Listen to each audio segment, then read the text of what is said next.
మోయలేని కష్టాల్లో తోడు నీవై నన్ను నడుపు, చివరి ఊపిరి వదిలే వరకు స్వామి నీ నామమే నా నోట.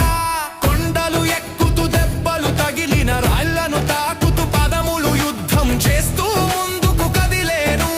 ఎప్పుడు ఎప్పుడు ఇంకెప్పుడు నిన్ను చూడాలని అలసిన దేహం కళ్ళను అడిగెను.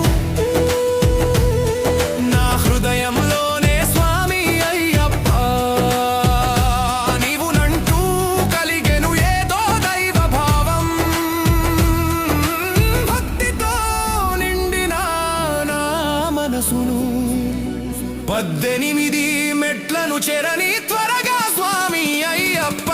శరణం శరణం శరణం అయ్యప్ప.